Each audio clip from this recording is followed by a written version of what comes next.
All right, we are back. Mark, are we back? We are back. I got the thumbs up. Man, I said the word attack, and all of a sudden the blue screen of death attacked us. And now we are back live, and we are ready to go. Hey, sorry for that technical difficulty. Hey, we kind of freaked out a little bit in this office because everything went dark. Yes. Yes. I was trying to play a joke on Mark like it didn't work anymore, but he didn't flinch. But hey, no, the thing is the condolences to those families of those two soldiers that were killed in Afghanistan in Afghanistan, and then prayers to the eight other. I think there's eight, or there might be some more that were injured. And it's just a cowardly attack. It's we're over there training the Afghan National Army, the Afghan National Police, how to actually pull security in their own country. And we are actually lending our support. And then for one of those guys to turn on us and to fire within, while these guys are sleeping and everything like that, it's a cowardly attack. It is. It's disgraceful. And, I have a personal experience with it because when I was injured in Afghanistan in 2011, same thing happened. We had two Afghan National Army up in the towers, and they were joint towers. So we had a U.S. soldier and an Afghan soldier up in the towers. And what they did is they ended up shooting the two guys in the towers, and then they turned the weapons, the 240 Bravos, into the inside of the camp. And then what they were doing is they were just firing in the tents because they knew that everybody was sleeping or taking naps. The funny thing is they didn't do enough research because the tents that they were firing in, they were empty. So they did. Luckily. But the thing is we had, that was a tragic thing, especially for me, being injured and having to be medevaced out. But the thing is you never know. You've got to have your head on a swivel every single day over there, especially if you're working with the Afghan counterparts, because you never know, because they infiltrate their own forces. They don't have background checks like we do where they can go back and say, okay, were you once affiliated with the Taliban or ISIS or anything like that? But, our hearts and prayers just go out to the families. And I mean, it's just an unspeakable act that you just cannot fathom ever happening to yourself or to somebody in your family. So hearts and prayers go out to each and every one of them. So hey, so now that we're back and we're live and everything's good to go, Mark gave me the thumbs up and let us know that everything's good to go. Our feed is going on Facebook. So welcome, everybody. We're sorry for that little difficulty. Again, I'm here with my good friend, Michael Shasteen from Supreme Lending, and actually the junior vice of the VFW post, 8273 here in Frisco. He actually just let me know that he got that move up in the chain. So congratulations on that. Thank you. All right. So, hey, we're going to talk a little bit about, Michael has a couple things that we're going to kind of divulge into. You were just talking to me a little bit while we were taking care of this technical difficulty about your regional manager, Brian. Mm-hmm. Brian Phillips, who's a big supporter of the veteran community and has actually put you in charge of pretty much anything and everything veteran. Yes, that is correct. So talk to us a little bit about like what some of the things that Supreme Lending has been doing for the veteran community, because you just talked a whole bunch about that off the air. Now I want it to go live. And now you want to put me on the spot. I do, actually. Okay. Supreme Lending is well known in the DFW area because it's actually based here in Addison, Texas. I'm with the elite team for Supreme Lending, which is a region in itself. My office, I'm located out of McKinney, Texas, over in the Adriatic. Real neat area if you haven't been over to visit that area. Of course, I live in Frisco. So what we do, Brian has authorized me to do, is to engage with the veteran community. Okay. Active military as well, obviously. Being the DFW area, we don't have as many, it's not like we're in San Antonio where there's plenty of active duty. Right. So what I do is I specialize in VA loans. Okay. And also I do a bit of education with each of my clients. A lot of veterans or people that have recently transitioned or now looking at a different position would be probably a good way to do it. They were once in the military, that was a job, and now they're a civilian, right. But that's just another job. Right. But a lot of times they're not aware of their benefits. So I do an educational process to make sure I go through the process, because the best borrower is an educated borrower, and the best veteran is an educated veteran. Absolutely. Veteran. So combining those two together, working with the client, I'm able to do that. Okay. And so we do a lot with the community. I sponsor a lot of different events for the veteran community. We have some coming up. We have Welcome Home for Vietnam veteran Love that. coming coming on March. It's actually March 29th, but we'll be holding at Verona Villa in Frisco. It's the Welcome Home ceremony. Okay. Now, Supreme is going to be helping out with some of the costs. Verona Villa was great to do some of with their part. Right. And the VFW will be hosting, the Frisco VFW will be hosting that event. Okay. So in conjunction and working together, we're able to provide a better experience. Hopefully this will be a great annual going forward. Sometimes this year is not going to happen, but we've had some change in personnel. Okay. But we put on, for the past 4 or 5 years, we've put on Valentine's for Vets. Which Oh, I love that. we turn around over at Mi Casino right over at the Star. We provide free eats and drinks as long as you bring in a donation for for veterans that are in long-term care. Okay.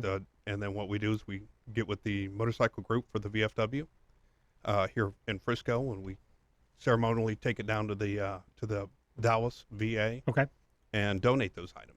Oh, that's amazing. Yep. So it's like Valentine's cards and everything like that for veterans as they're in long-term care. Yep. Some guys are in hospice, and that way they can actually have a little bit of love and a little bit of support while they're going through other struggles. Absolutely. It can be socks. It can be toiletries, things like that. Just things that they can use. Right. As well as obviously the cards, because everybody who donates, we ask that you complete a card. And a lot of veterans do it. A lot of local realtors and insurance companies, things like that, will come in and when they donate, and then they write a card and giving our thanks. And you said you're not doing it this year, or This year we're not Okay. doing it. We had some changes.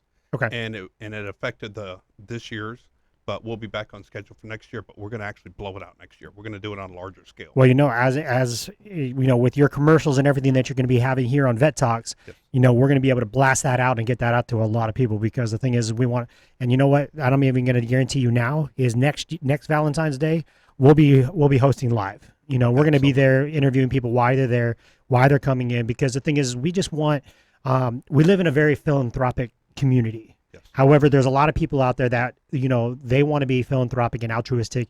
Yep. They want to do it behind closed doors. They don't want to be in the public's eye, because, and I love that, because the big thing is, they want their rewards in silence. They just want to have the feeling of, this is what I'm doing to give back. They don't want anything in return. Mm-hmm. But we do have those, on the other hand, that want to be seen and want to be shown on every social media outlet.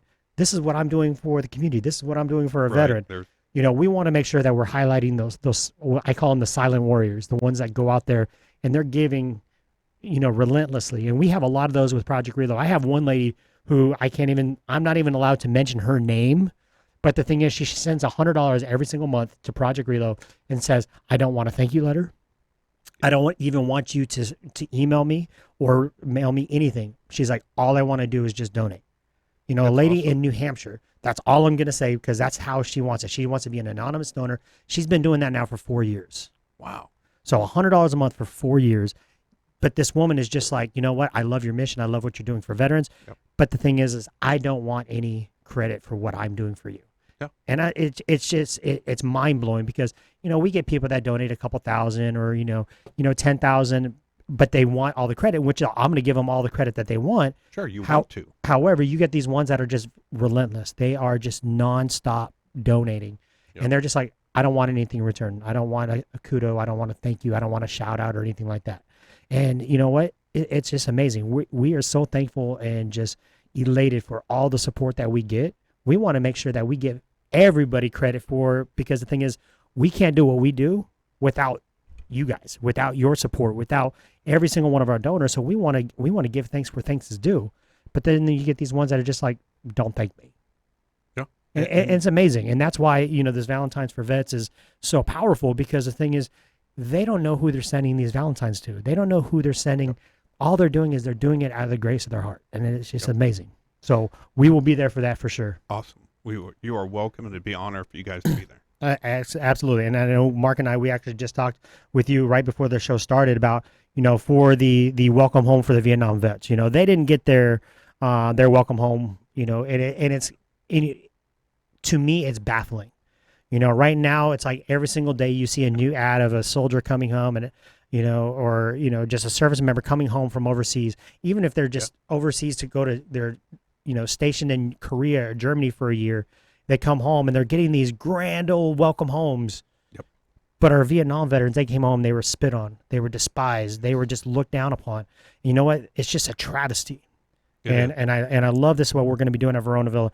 Jason Young is just, he pulls out all the stops. I mean, that guy is one of the most altruistic human beings I've ever met. I mean, he helps us out with our big Casino Royale that we've got coming up in a little over a week. Yeah. So for them to do that for you guys is unbelievable. And again, we will be there. We'll be doing some interviews, and we want to make sure that we're highlighting these guys. And last year at Casino Royale, we did a welcome home for 4 of our Vietnam veterans that were there, and I guarantee you there was not a dry eye in the building.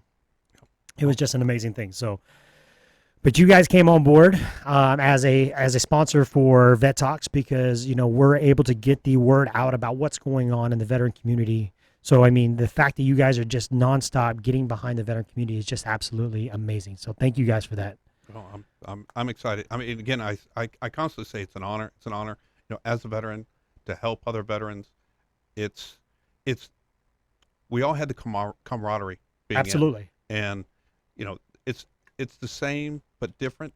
It's almost like a whiff of the camaraderie, but you still you're with your friends, you're with your brothers and sisters, and even if you just met them, Yep. you automatically have that bond.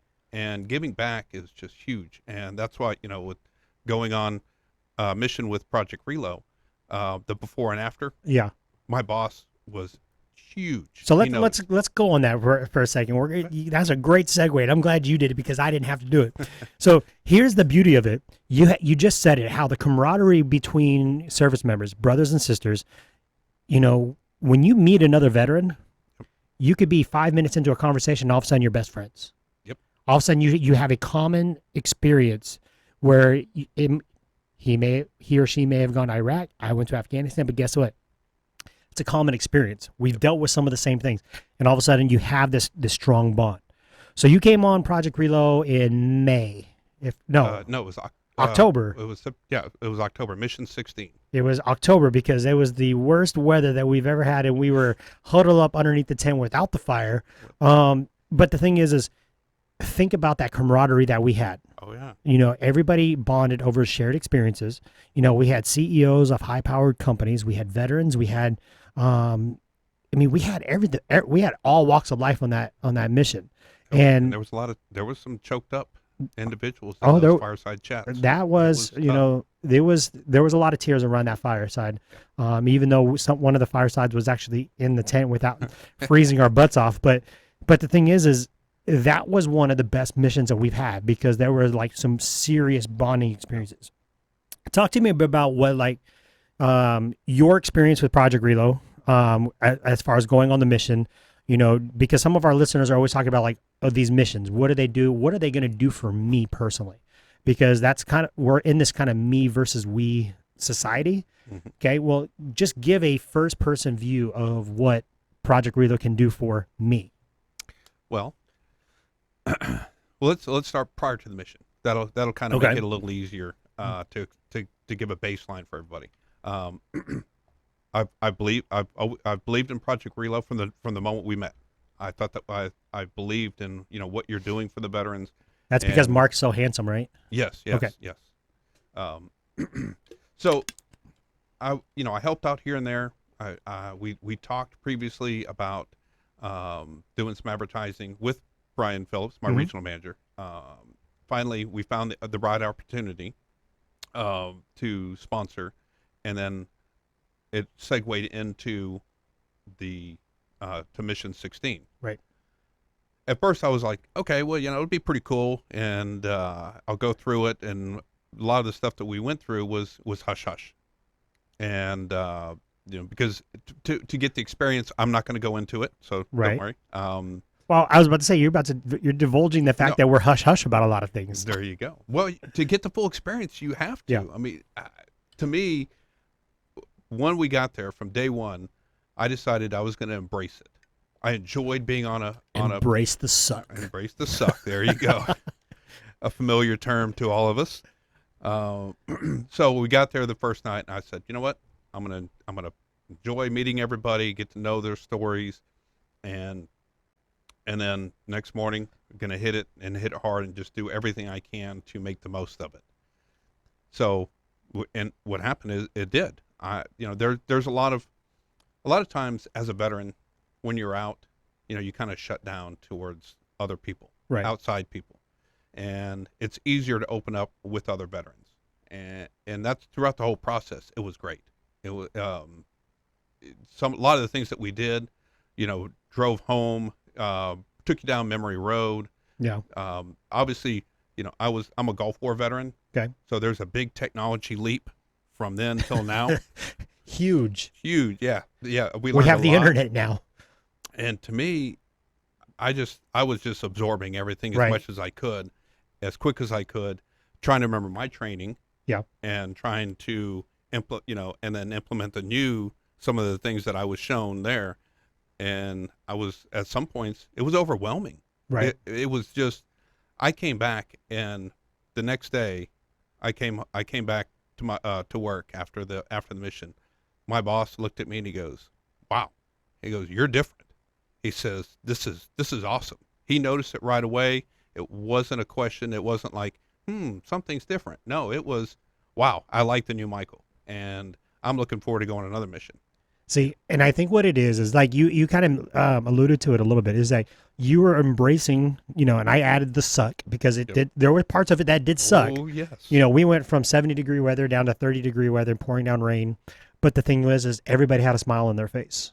Yep. You had to go through the nuances of, okay, this is new. I never knew this. I remember when we were in there doing the call to fire, and you were in there with the binoculars. You're like, wow, this is actually, I can actually do this on a computer screen, and I can see this.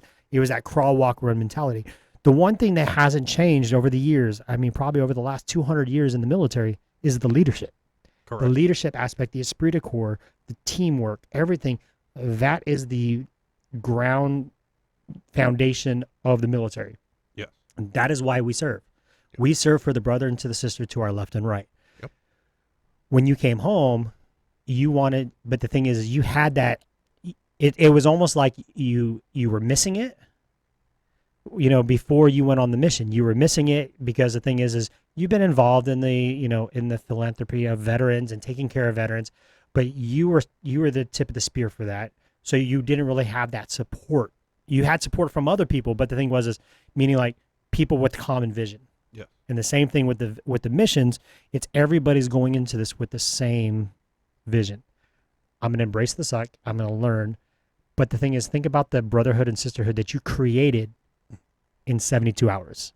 I still communicate with quite a few of the people, individuals from the mission, and it's.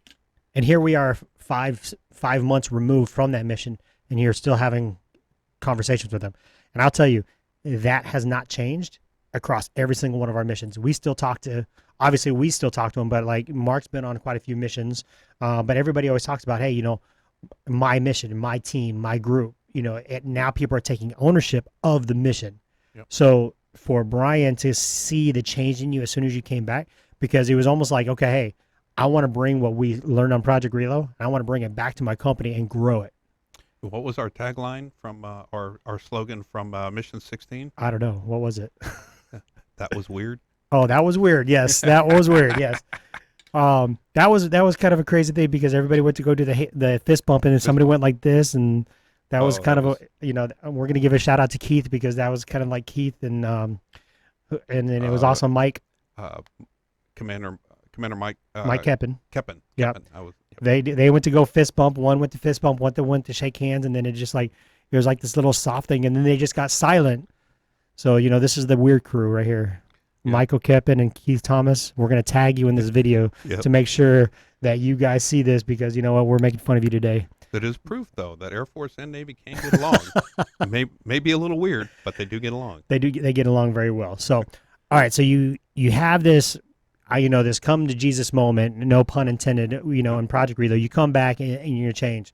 And, that change now it has gravitated towards you guys wanted to be more involved with Project Reload and Vet Talks. And now you guys became our first sponsors for Vet Talks, Yes. which now we're going to have commercials on here about Supreme Lending. And it just grows. I mean, it grows like a wildfire. It's that little tinder in the dry grass, and all it needs is a little bit of wind, and all of a sudden it's going to spread, because that is the power of Project Reload. And that has happened multiple times just over the course of the last 4.5 years that Project Reload has been in existence. So kudos to you, because you were just a tremendous, participant. How'd you like the force on force with getting shot at, or maybe getting shot a couple times? Quite a few times. I enjoyed it. Not giving away too much, but it was a lot of fun, and it took a little bit for the marks to leave my body. You're not supposed to say that. Well, it wasn't tattoos, so don't worry. That's okay. No, we've implemented some more tactical gear, so that way those marks don't happen. So it was worth it, though. Okay, so you have your Project Reload experience, you come home, and all of a sudden you have like this new fire burning in your stomach and in your heart to do more. What have you been doing since October? Well, the biggest thing, and you mentioned this earlier, what I've done back with to implement back in the civilian world in my office is the crawl, walk, run. Okay. It's so obvious that you forget over time, but the crawl, walk, run really helps. Yeah. My regional manager, Brian Phillips, has me working with some of the newer loan officers that have come on board. They've been in the industry. They've just come, but we've had, like one I'm working with now, he was a realtor. Okay. And so he's come to, we can say, to the dark side as a loan officer. And I work with him daily, and I do the crawl, walk, run with him. We talk about it. I show him. And then I have, and then I show them how to, then we implement it. Yeah. And I think the training just goes so much further. And I was a national trainer for one of the larger banks prior to 2014. And I was a national trainer all over the U.S. And that was so simple, but I missed it on it's that a simple, I could have maximized my. It's a very simple concept, because as a national trainer, what are you doing? You have a whole bunch of PowerPoint presentations, and you say, okay, this is what we're going to do. We're going to go through this training. Open up your laptops, and you're going to go through the training, and you're doing it, with a whole bunch of people at one time, right? Yep. Oh yeah, and it's auditory, visually, and then reinforcement through activities. Absolutely. Was their key thing, but it wasn't the crawl and the walk. You're Right. automatically in run with 3 different styles of learning, which I think now, hindsight, it's always 20/20, right? Yeah. I could have been so much more effective if I would have just implemented that simple crawl, walk, run. Easy for me to say, right? Yeah.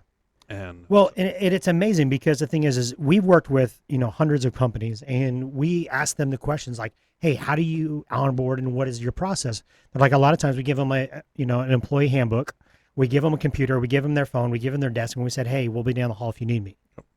Yep. And so what do? They just kind of like stare aimlessly until somebody comes around the corner and like, okay, hey, let me show you something. Let me show you kind of what our routine is. And then it's up to them to figure out their battle rhythm or their corporate cadence. But the thing is, where you're actually being able to sit down and say, okay, this is why we're doing it this way, and this is how we do it. Okay, now let me actually show you. It's the audio, it's the visual. Now we're going to do, the tactical, where we're actually doing it, we're touching it, we're actually, and you're watching them, and then all of a sudden you're following through with it. That person has a little bit more trust and credibility with the company, because they're like, okay, this person wants me to succeed.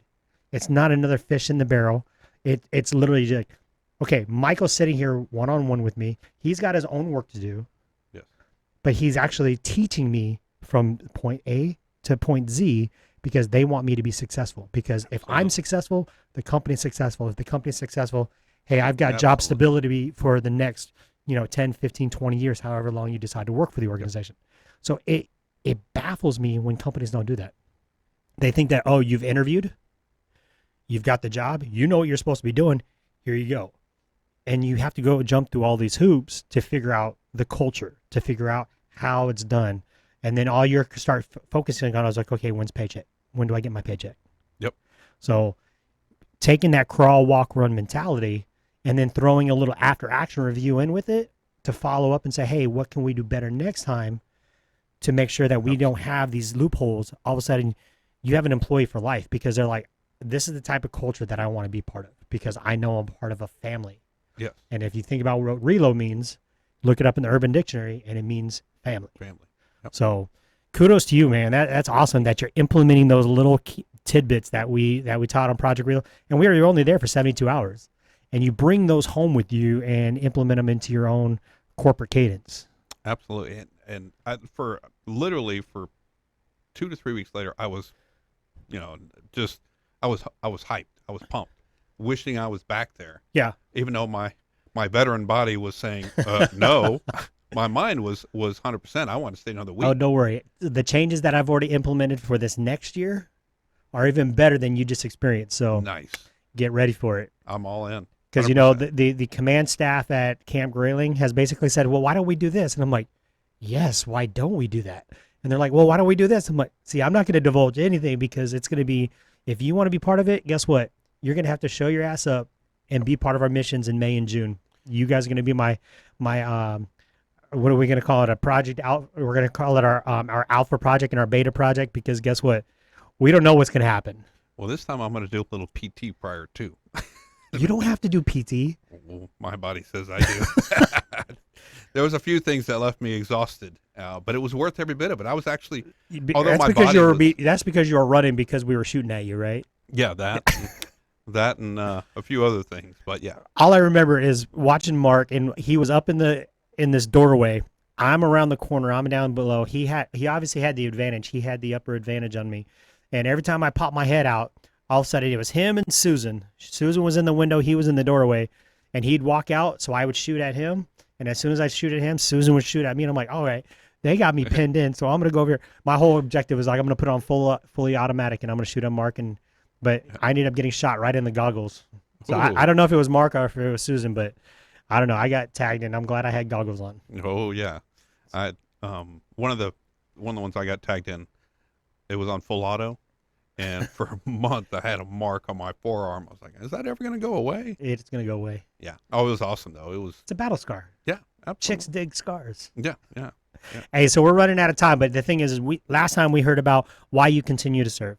Okay. Now, I'm going to change that narrative a little bit. That's kind of our hashtag, change the narrative. The way I'm going to ask you the question this time, it's what are you going to do different the way that you serve moving forward?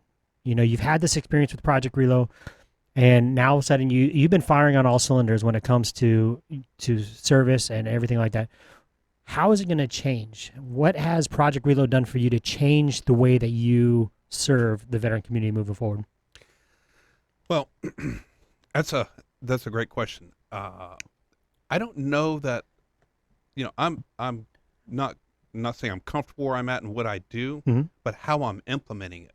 Okay. In those same positions, I've been lucky enough to be part of the VFW, the American Legion, FAC, and a few other things. It's a whole lot of letters. It is a whole lot of letters, and I want to continue doing that and giving back because it's helping understand the other veterans why they just joined the VFW or some of these other organizations that they're just now starting to join. Some are just initially joining because they want the camaraderie. Some right. are joining because they want to give back. Everybody has their different agenda of why they're doing it.